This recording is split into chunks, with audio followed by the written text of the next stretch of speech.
Queridos, nós vamos abrir a palavra de Deus no livro do profeta Isaías, capítulo 40, e nós faremos a leitura dos versos 12 até o verso 31. Profeta Isaías 40, versos 12 a 31.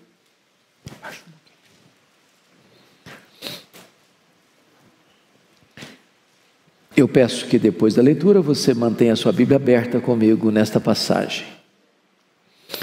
Peço só que você perceba um detalhe. O texto todo vai ser regido por perguntas retóricas. Nas próprias perguntas a resposta já está embutida. Então leia com esse entendimento. Ele está tratando da majestade de Deus e ele diz assim: quem na concha de sua mão mediu as águas e tomou a medida dos céus a palmos? Quem recolheu na terça parte de um éfa o pó da terra e pesou os montes em romana e os outeiros em balança de precisão? Quem guiou o Espírito do Senhor? Ou como seu conselheiro o ensinou?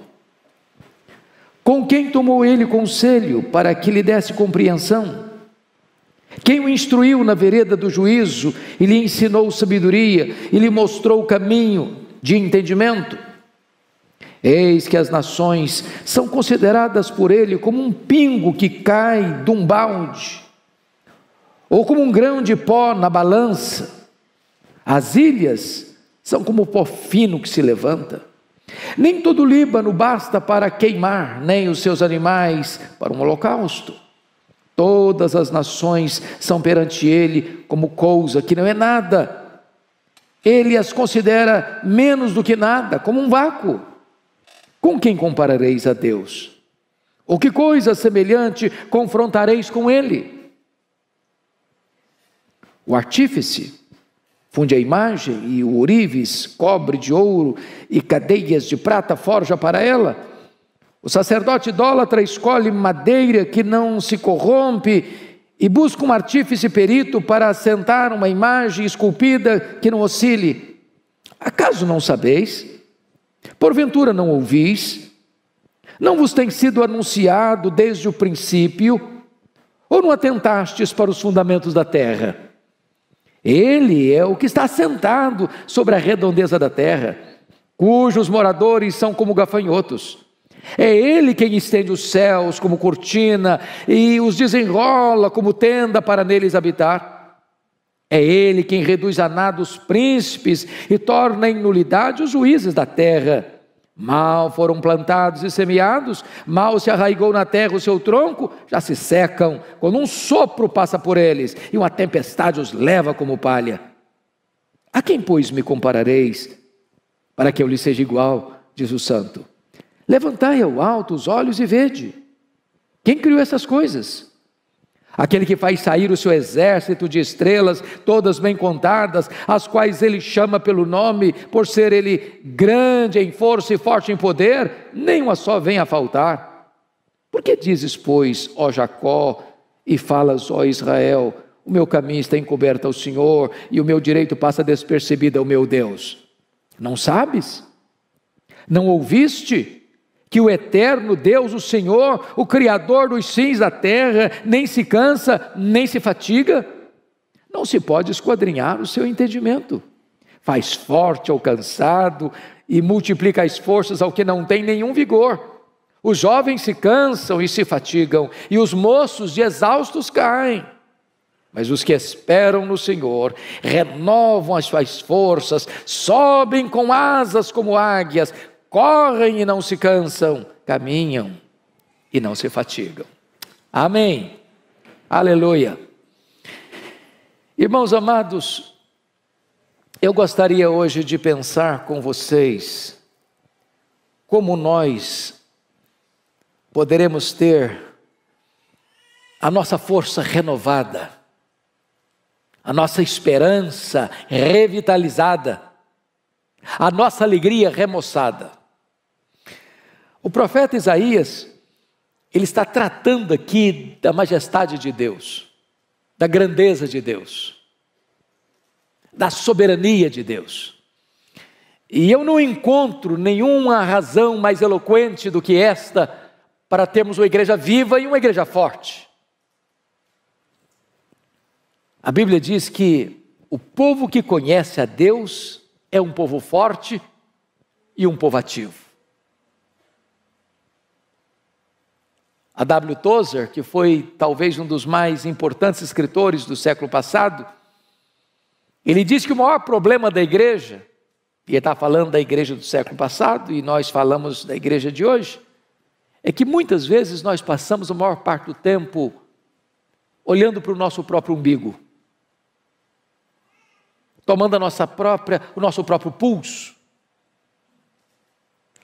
Se nós conhecermos a Deus, prosseguirmos em conhecer a Deus, isso é a própria essência da vida eterna. Foi Jesus quem disse: a vida eterna é esta, é conhecer a Deus e conhecer a Jesus Cristo, a quem tu enviaste. Mas quem é o nosso Deus? Quão grande é o nosso Deus? Quão poderoso é o nosso Deus? Quão digno de confiança é o nosso Deus? Quão digno de honra e glória é o nosso Deus? Pois bem, no texto que nós acabamos de ler, ele vai mostrar para nós a grandeza desse Deus. Primeiramente, notem comigo, em relação à própria criação que existe. Notem, por favor, o versículo 12, o que está escrito: quem na concha da sua mão mediu as águas e tomou a medida dos céus a palmos? Quem recolheu na terça parte de um éfa o pó da terra e pesou os montes em romana e os outeiros em balança de precisão? Ele está usando uma linguagem poética, mas ele está usando uma figura para nós incompreensível. Vejam vocês, mediu as águas na concha da sua mão? Se você pensar no Pacífico, no Atlântico, no Índico, no Mediterrâneo, nos mares, nos rios, pensa o que é isso? Tente esvaziar o Atlântico aí com um baldinho, veja quanto tempo você vai levar. É incompreensível para nós entender que ele tomou a medida dos céus a palmos.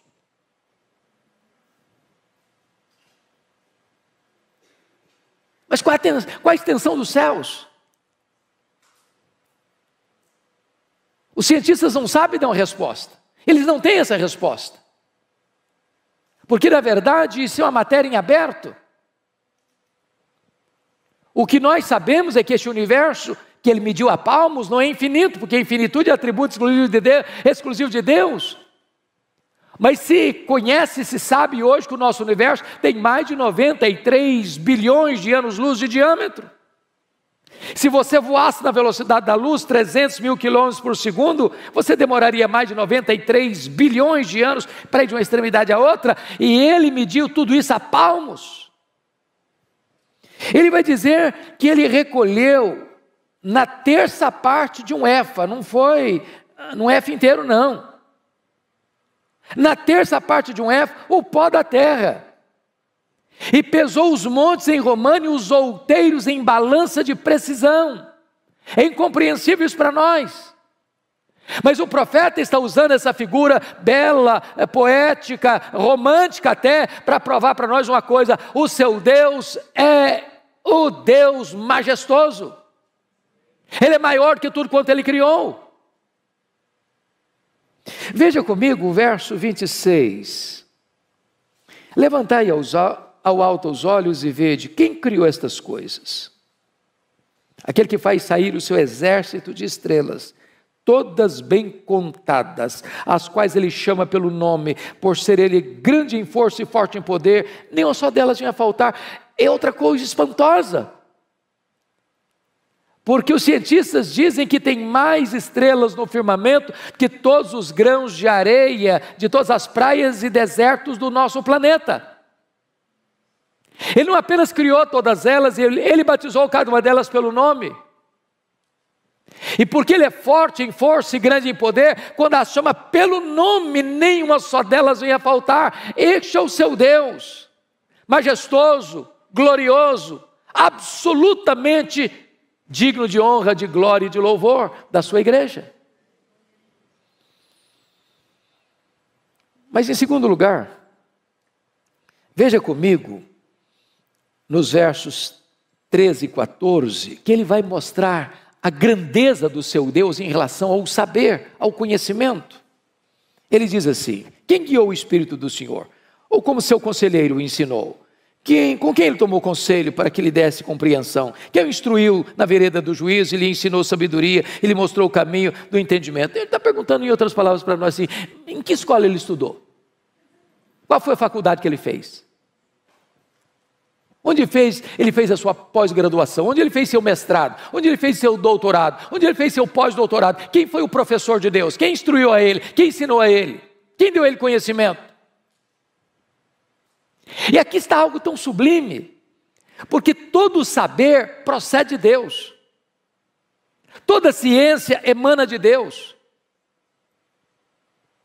Ele é a fonte de todo o conhecimento, Ele é a fonte de todo o saber. É por isso que nós, povo de Deus, não desprezamos o nosso cérebro, nós não jogamos o nosso cérebro fora. É por isso que nós valorizamos toda a ciência, todo o saber, porque toda a ciência, todo o saber e toda a verdade procede de Deus, porque Ele é a fonte de todo o saber, de todo o conhecimento, de toda a ciência. Nós sabemos fragmentadamente, Ele sabe completamente. Nós sabemos parcialmente, Ele sabe o todo. Nós conhecemos em parte, mas então Ele conhece tudo, e haverá um dia em que Ele vai abrir para nós o painel do saber, e nós conheceremos como também somos conhecidos. Esse Deus é digno de honra e de glória.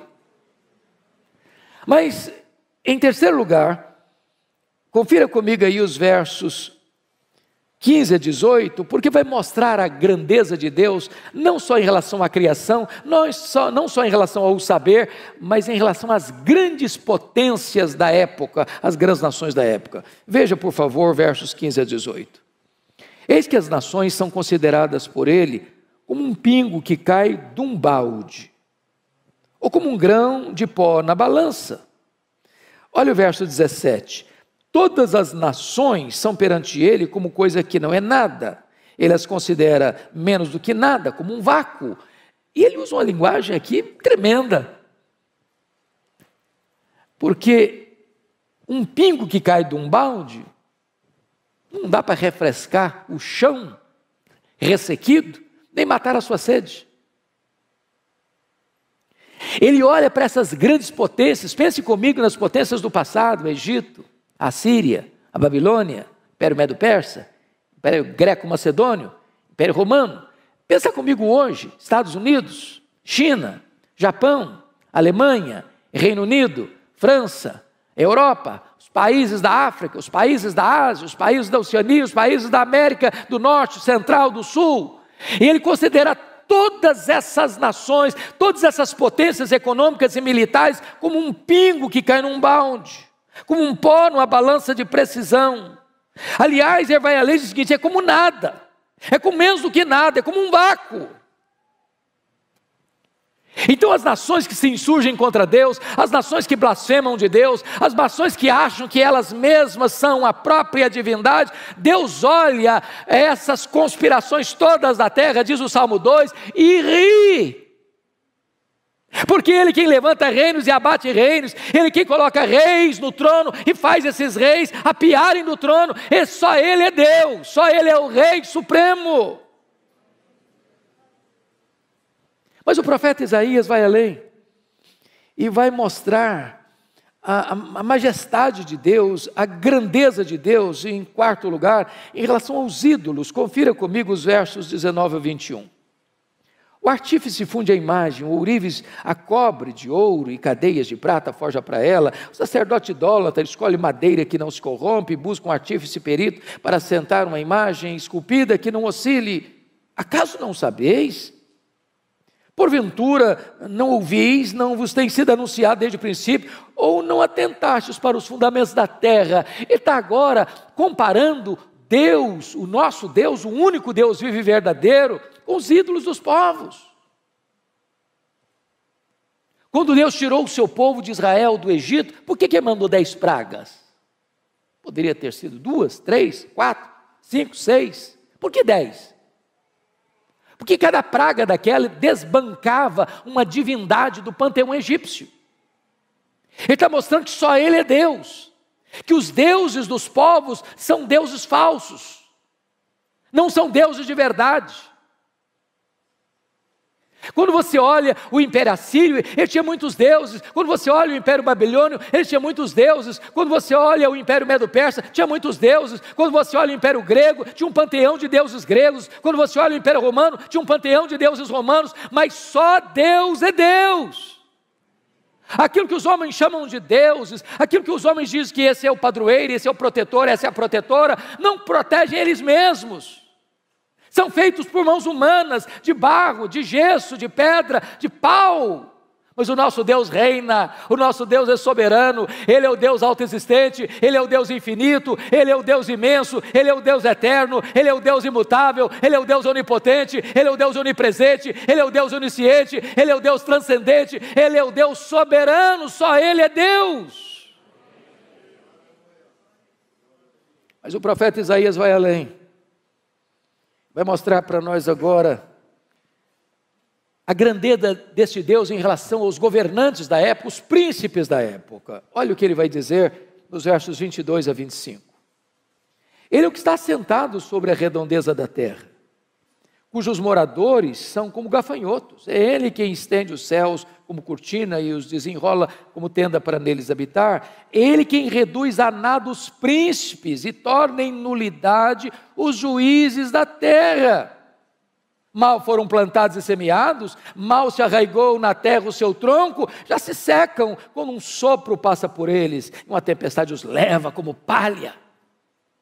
Onde está a soberba dos faraós?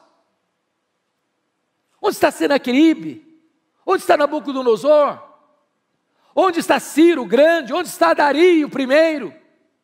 Onde está Alexandre o Magno? Onde estão os Césares de Roma? Onde está Júlio César? Onde está César Augusto? Onde está Tibério César? Onde está Calígula? Onde está Cláudio? Onde está Nero? Onde está Domiciano? Onde está Décio? Onde está Diocleciano? Onde estão os grandes imperadores? Onde estão os grandes reis? Eles sobem ao poder, eles descem ao poder, a flecha da morte os atinge lá nos seus palácios, mas o nosso Deus reina, o nosso Deus reina, o nosso Deus reina, só Ele é Deus.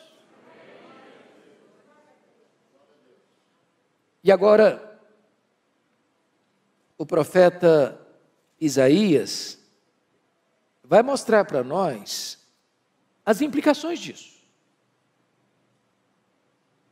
Porque se eu creio nesse Deus, que é soberano, que é majestoso, isso tem implicações.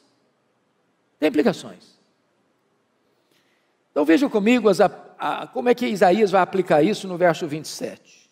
Por que, pois, dizes, ó Jacó, e falas, ó Israel, o meu caminho está encoberto ao Senhor, e o meu direito passa despercebido ao meu Deus. Aí você começa a perceber que as próprias queixas do povo tinha a ver com o fato, o povo não estava conhecendo o seu Deus. Aliás, lá no começo do livro, Isaías diz que o boi e o jumento conhecem o seu dono. Mas o povo de Israel não estava conhecendo o seu Deus. Se nós não conhecermos a Deus, irmãos, nós seremos um povo fraco, tímido, acovardado. Nos assustaremos com qualquer barulho produzido pelos homens. E aí o profeta pergunta assim: por que dizes, ó Jacó, e falas, ó Israel, o meu caminho está encoberto ao Senhor, o meu direito passa despercebido ao meu Deus? Nota que são duas queixas graves contra Deus. A primeira delas é que Deus não está notando o que está acontecendo. A segunda é que Deus é injusto. Porque se o meu caminho está encoberto ao Senhor, é porque não é onisciente, é porque não sabe, é porque não vê, é porque Ele é limitado. Agora, quando Ele diz aqui que o meu direito passa despercebido ao meu Deus, está dizendo, Deus é injusto, eu mereço e Deus não me dá. Eu estou passando por uma situação que eu não mereço passar. Eu mereço coisa melhor. Eu devia ter coisa melhor. E Deus não está me dando o que eu mereço.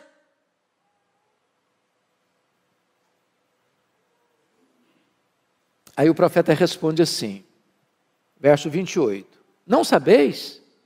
Não ouviste? Ou não sabes, não ouviste que o eterno Deus, o Senhor, o Criador dos fins da terra, nem se cansa, nem se fatiga, não se pode esquadrinhar o seu entendimento. Então, quer dizer uma coisa para você, Deus não fica lá no céu esfregando as mãos. Deus não é pego de surpresa. Deus não fica em apuros. Deus não está lá sem saber o que fazer com a pandemia. Deus não está lá sem saber o que fazer com os dramas que você está vivendo. Ele é Deus, Ele não fica cansado, Ele não fica fatigado, Ele não fica em apuros, Ele não fica contra a parede.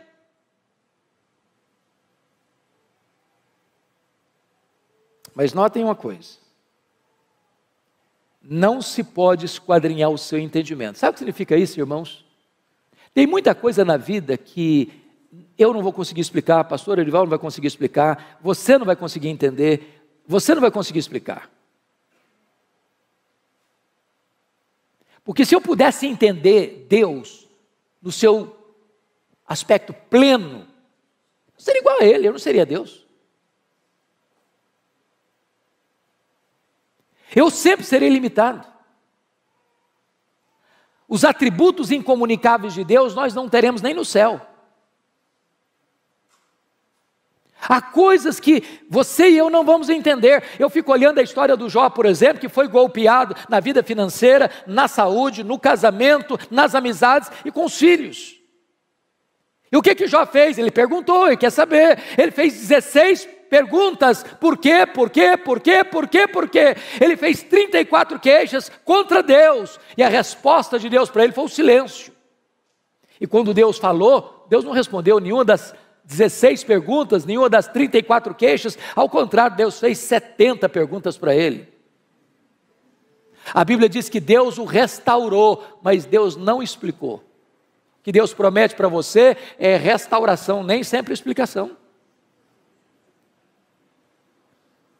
Às vezes você diz assim, pastor, é verdade, eu vou chegar lá no céu com a minha listinha de perguntas, eu vou querer saber muita coisa. Não vai querer nada. Não vai querer nada, sabe por quê? O céu é autoexplicativo. Primeiro instante que você chegar no céu, todas as suas dúvidas terão sido dissipadas. Lá não tem interrogações, lá não tem perguntas, lá tem respostas. Lá nós conheceremos como somos conhecidos. A nossa leve e momentânea tribulação aqui produzirá para nós eterno peso de glória, acima de toda comparação.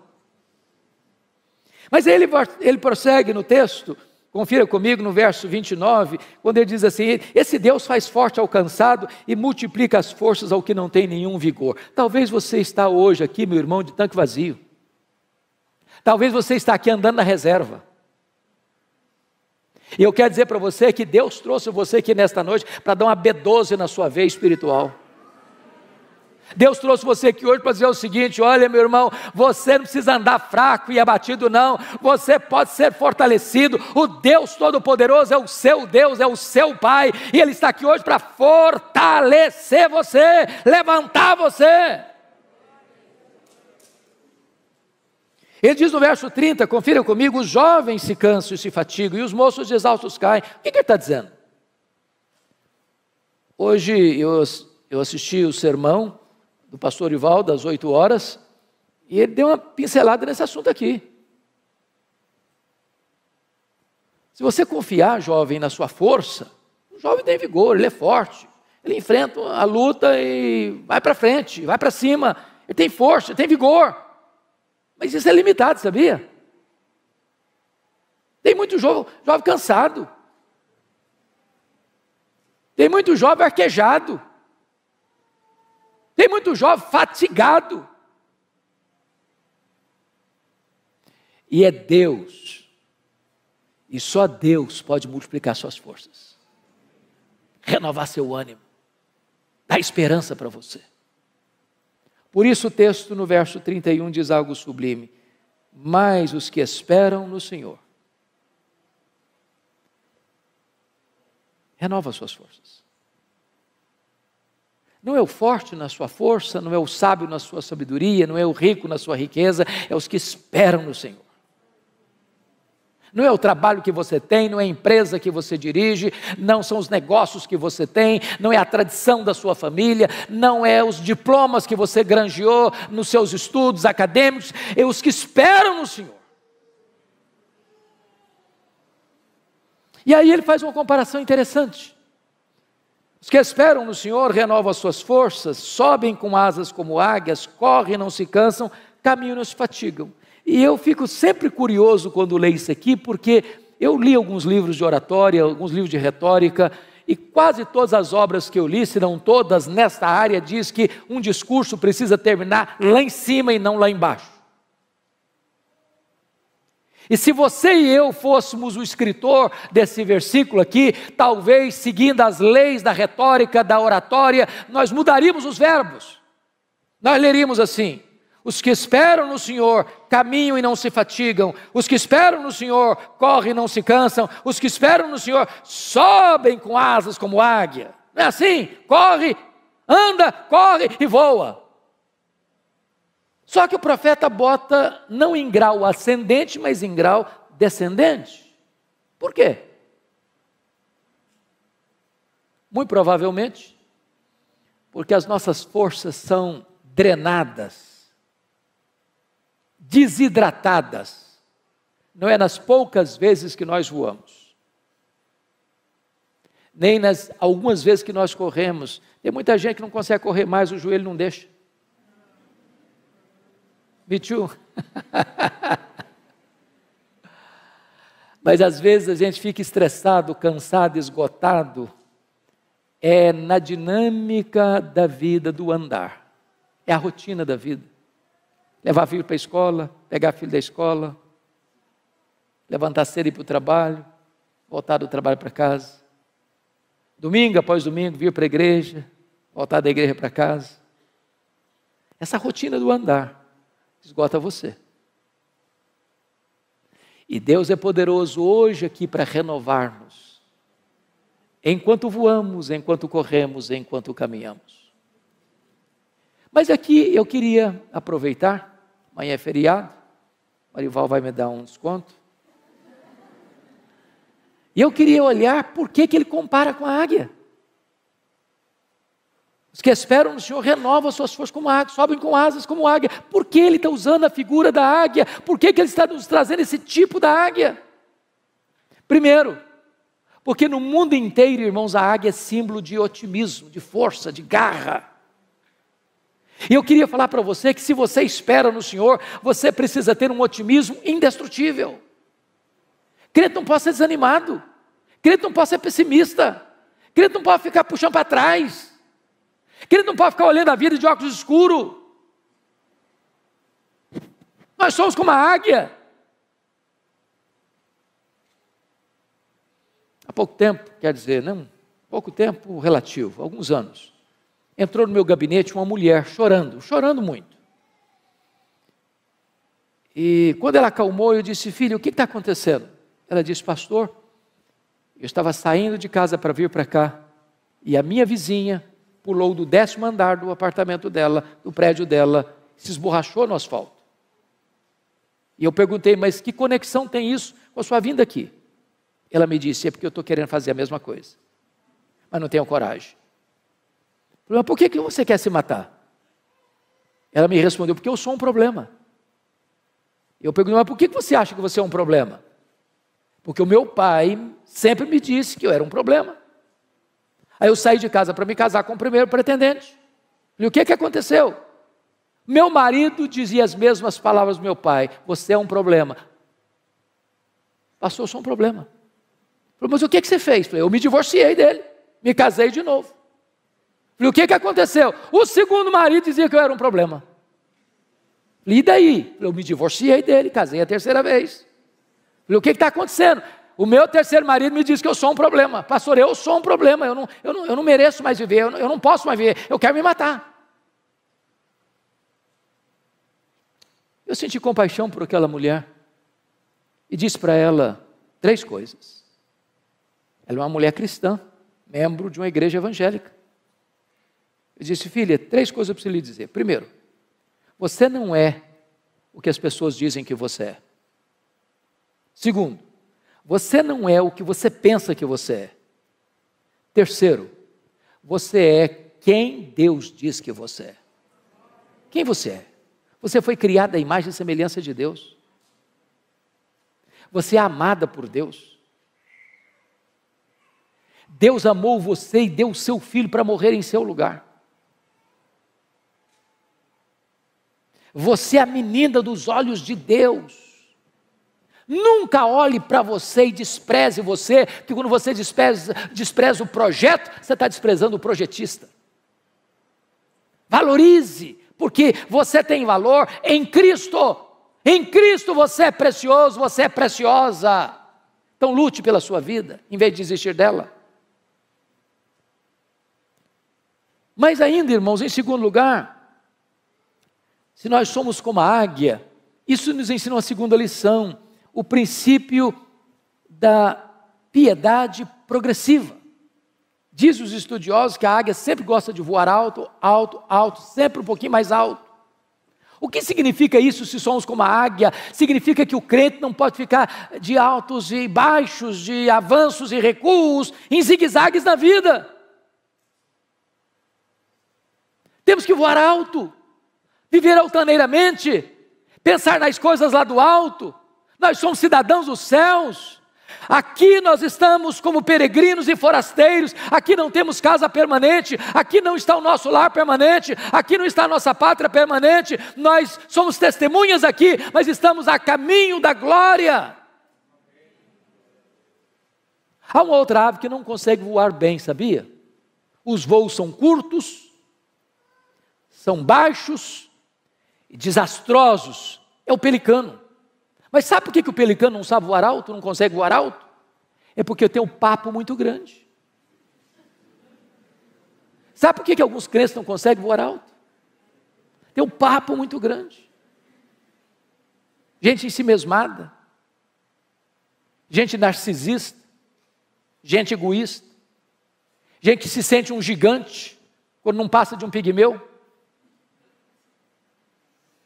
Mas a águia nos ensina uma outra coisa impressionante, é o princípio da dependência de Deus, total. Se você já viu uma fotografia, ou já viu uma águia de perto, ou uma fotografia bem feita, ou um desenho bem feito, você vai perceber que a águia tem as asas enormes, aparentemente desproporcionais ao tamanho do corpo. E por quê? Certamente não foi um cochilo do Criador, não foi um erro anatômico de Deus. A águia tem as asas tão grandes, sabe por quê? Porque ela faz voos muito altos e muito longos. Então a águia não fica ruflando as suas asas como um beija-flor. Ela chega lá nas alturas, aplana as asas e deixa que o vento a carregue. Se nós quisermos vitória na nossa vida espiritual, não é na força do braço, não é na força do nosso conhecimento, não é na autoconfiança. A Bíblia diz: não é por força, não é por poder, é pelo meu Espírito, diz o Senhor dos Exércitos. A Bíblia nos fala da plenitude do Espírito Santo. Nós temos que ser levados pelo vento do Espírito, para termos uma vida sublime, altaneira, para a glória de Deus. Mas, amados irmãos, os estudiosos foram olhar a águia e descobriram uma coisa que é impressionante.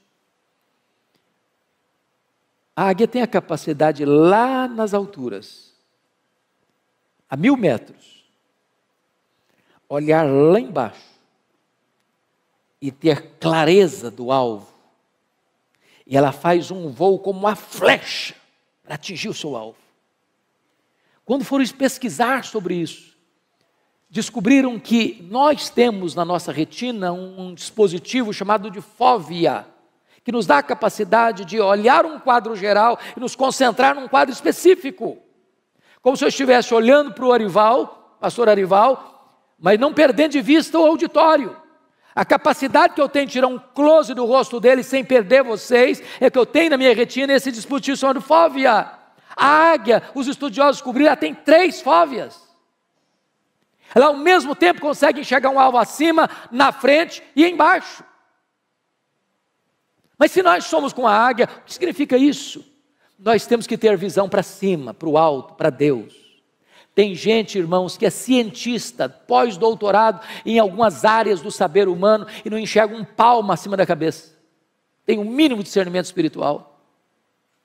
Tem gente que se tornou crente, muita gente se tornou crente e ficou uma pessoa assim alienada. Alienada, ela não tem mais conexão com a história, ela não tem mais conexão com a vida, ela parece que perdeu a capacidade de pensar e de refletir. Nós temos que conhecer a história, nós temos que conhecer o que o homem está pensando, nós temos que conhecer o que está acontecendo aí fora, nós temos que olhar para frente e discernir o nosso tempo, nós temos que ser como os filhos de Issacar, especialistas no tempo em que vivemos, para não sermos massa de manobra. Mas nós temos que olhar lá para baixo, irmãos. Eu estou chegando hoje de Guiné-Bissau, estava compartilhando com o pastor a dor do meu coração. A dor do meu coração. Eu estive em 2019 em Angola, já fiquei chocado, mas Guiné-Bissau é dezenas e dezenas de vezes uma situação mais crítica do que Angola. A pobreza generalizada. A expectativa da população é ter um prato de comida para o dia. Quando a pessoa melhora a sua condição de vida, ela consegue cobrir a casinha dela de zinco, que faz barulho demais quando chove, e é quente demais, e é um país muito quente. Não tem emprego, não tem dinheiro. Estava retornando, conversando com a médica que estava lá, prestando serviço de caridade, e ela disse que o único hospital, as camas estão podres e não tem o mínimo de remédio, mas o mínimo, o básico do básico. Mulheres, crianças e velhos com a bacia na cabeça, vendendo um pouquinho de pepino, ou de cebola, ou de batata, para conseguir um pouquinho de comida naquele dia. E nós precisamos olhar para baixo. E termos misericórdia, não só de sentimento, mas de ação, de fazer alguma coisa. Quando tantas vezes você reclama da casa que mora, do carro que anda, da comida que tem na mesa.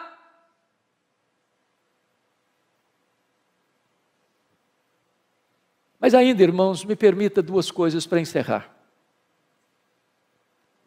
Lá no Salmo 103, versículo 5, a Bíblia diz que Deus renova a nossa mocidade como a da águia.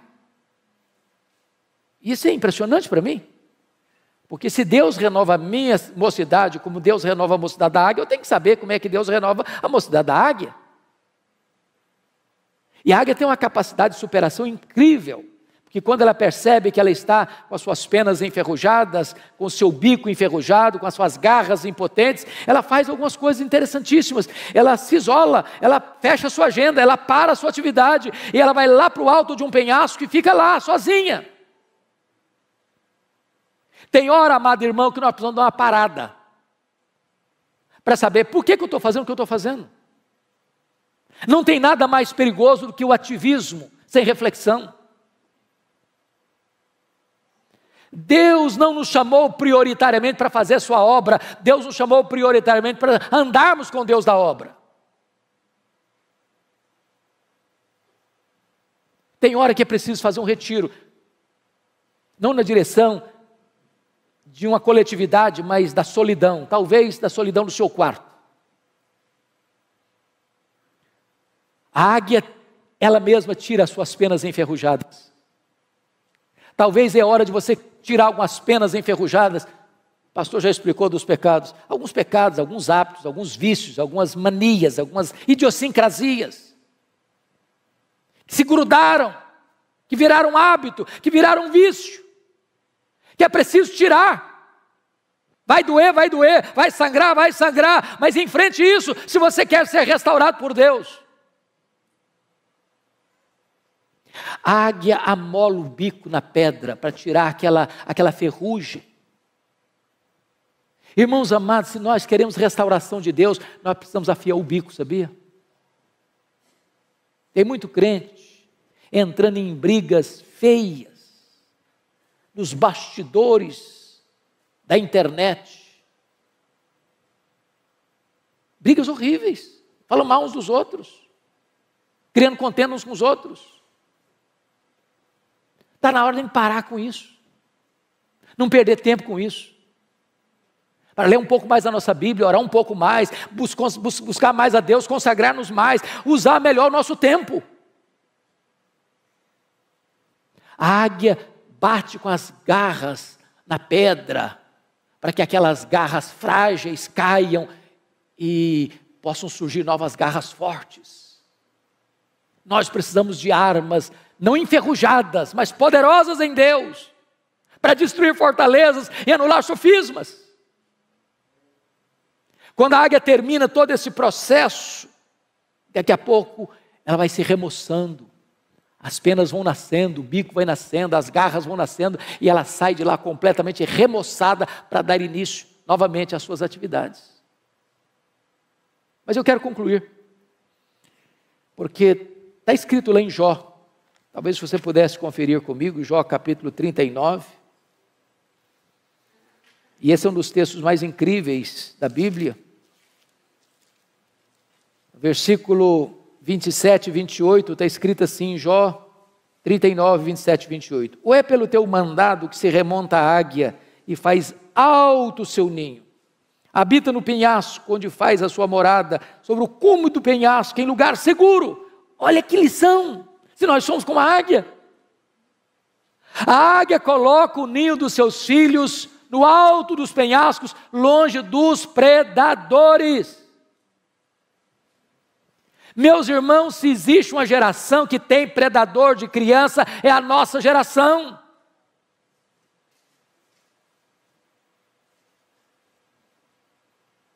Os carros de sons ficam nas portas das escolas, panfletando meninada. É uma festa hoje, é uma reunião amanhã, é uma proposta hoje, é outra proposta amanhã. As igrejas até recentemente estavam preocupadas com seus adolescentes. Hoje não é mais com adolescente que o povo está preocupado, não. É a idade de 4 a 9 anos, é nessa idade que estão dizendo para o menino, é aí que você vai decidir se você vai querer ser homem ou mulher. Estão querendo destruir a nossa geração de crianças. E nós, pais, precisamos colocar o ninho dos nossos filhos no lugar alto, longe dos predadores.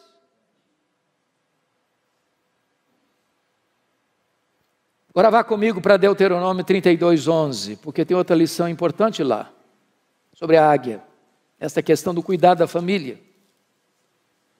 32:11, está escrito o seguinte: como a águia desperta a sua ninhada e voeja sobre os seus filhotes, estende as asas e tomando-os, os leva sobre elas. O que ela está querendo dizer aqui? O que é isso aqui? Quando os filhotes da águia, lá no alto dos penhascos, está na hora de sair do ninho, está na hora de começar a vida, o que ela faz? Ela vai lá em cima e começa a voar em cima do ninho. Sabe o que ela está dizendo para os filhotes? Olha para mim, faça o que eu faço, siga o meu exemplo. Nós ensinamos mais os nossos filhos com exemplo do que com palavras, porque os nossos filhos nos veem mais do que nos escutam.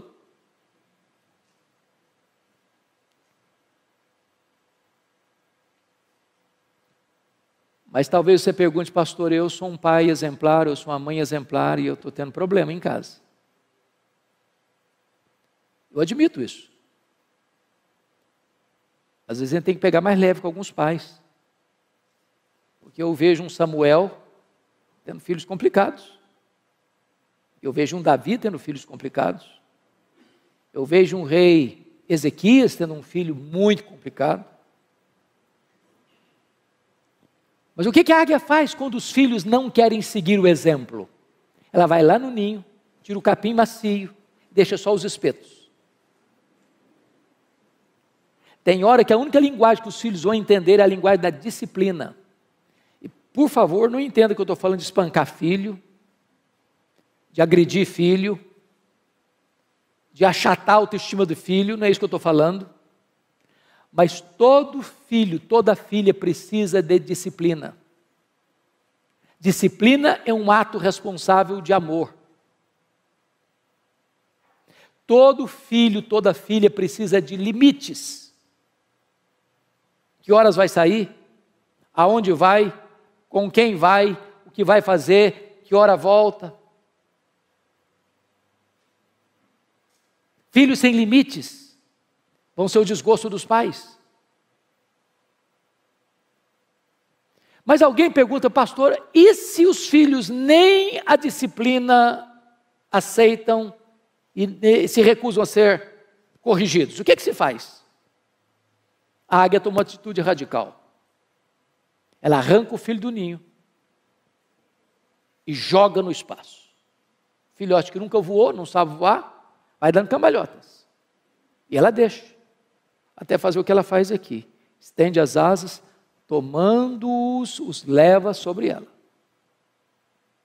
E ela faz isso uma, faz isso duas, faz isso 5, faz isso 10 vezes, até que o filhote aprende a voar sozinho. A lei da águia é esta: meu filho precisa ser meu discípulo. Eu não desisto dos meus filhos, eu não abro mão dos meus filhos. Aqui está um princípio espiritual. Não abra mão dos seus filhos, não desista de seus filhos. Você não gerou filho para a morte, você não gerou filho para o cativeiro, você não gerou filho para povoar o inferno. Seus filhos são herança de Deus. Lute por eles, chore por eles, ore por eles, jejue por eles, não desista deles. Mas eu encerro aqui contando para vocês um fato que marcou minha vida quando li essa história há muitos anos. Aconteceu no Rio de Janeiro. Uma escola militar, de orientação militar, filho de um militar. Esse menino chamava Netinho. E um dia a professora do Netinho, ele era um pré-adolescente, foi abordado pela sua professora, porque a professora entendeu que ele estava colando na prova. Tomou a prova dele, deu 0, chamou os pais e expôs a situação diante do menino. Os pais ficaram muito aborrecidos com o filho, o menino muito envergonhado. Na volta para casa, o Netinho disse: papai e mamãe, eu posso explicar o que aconteceu? Os pais disseram: não, nós estamos com vergonha do que você nos fez passar, você não tem o direito de falar conosco. E o menino murchou, encolheu, rendido a uma grande tristeza. Passou uma semana: papai e mamãe, posso falar com vocês? Não, você não tem o direito de falar conosco. E o menino se entregou a uma profunda tristeza. Depois de uns 15 dias, o menino muito triste, sem poder falar com os pais, o pai pegou a mãe, foram ao supermercado fazer compra, deixou o revólver, ele era militar, em cima da geladeira. Netinho pegou um papel, pegou uma caneta, começou a escrever uma carta. Diz: papai e mamãe, me perdoem, mas eu não suportei a dor de não poder olhar nos olhos de vocês e falar com vocês. Falar que eu fui inocente. A minha professora se equivocou. Mas eu não tive o direito de me defender, nem mesmo com vocês. Eu não aguentei essa dor, me perdoem. Pegou o revólver do pai, deu um tiro na cabeça. Quando os pais chegaram, Netinho estava caído numa poça de sangue, com o revólver de um lado, a carta do outro. E aquilo mexeu com a nação brasileira, trazendo um alerta para nós. Nossos filhos não são perfeitos, como nós não somos perfeitos. Se eles errarem, precisamos perdoá-los. Nós temos que ter comunicação aberta com os nossos filhos, para ouvi-los, e ajudá-los, e a encorajá-los, e a soerguê-los, e a dar a eles a oportunidade de botar o pé na estrada e continuar caminhando